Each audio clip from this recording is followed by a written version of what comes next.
বলি করিয়ে কোজুগুতে তৈরে পড়া হবে করস্তুতি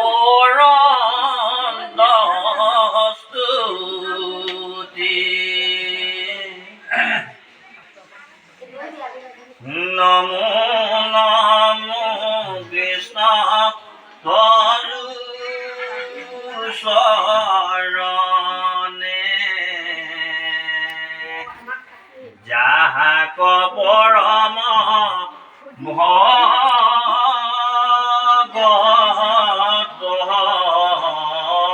জনে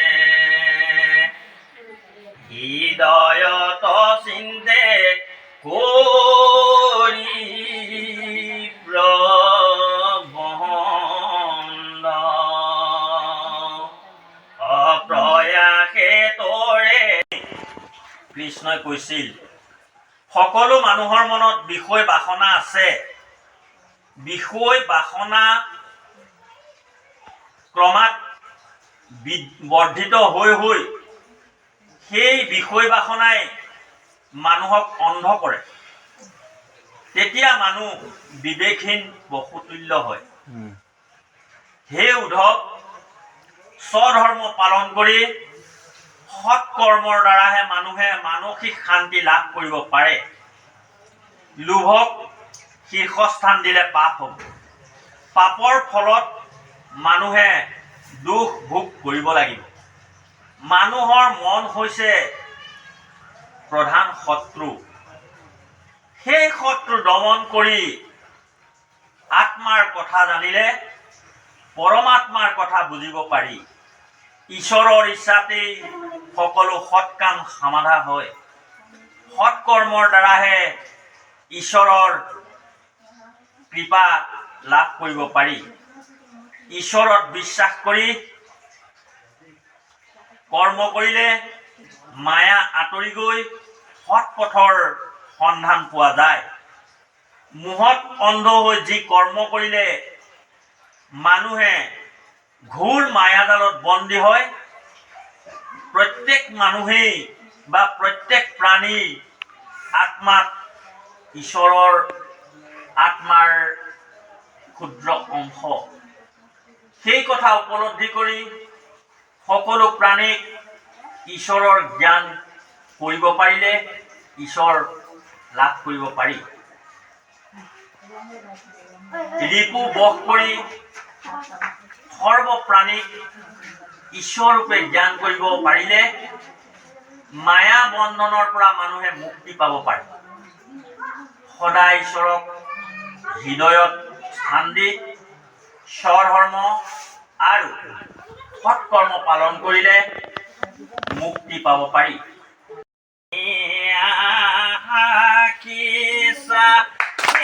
চক্ৰ পানী মোহন্দয়াদিত বুলিলা মানি গোপাল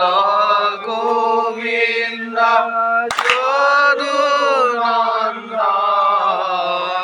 কৃষ্ণ শৰণে পইলো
দীঘলকে পৰি দিয়ে সেইখিনি আঁঠু কাঢ়ি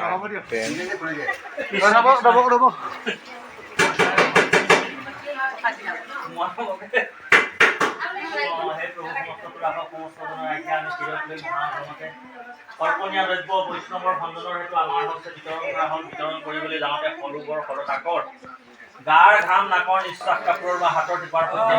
কৰা হৈছে সৰ্বপ্ৰসাদ ভাল সৰ্বজনে প্ৰসাদ গ্ৰহণ কৰিব পাৰে বা প্ৰসাদ ল'বলৈ কোৱা হ'ল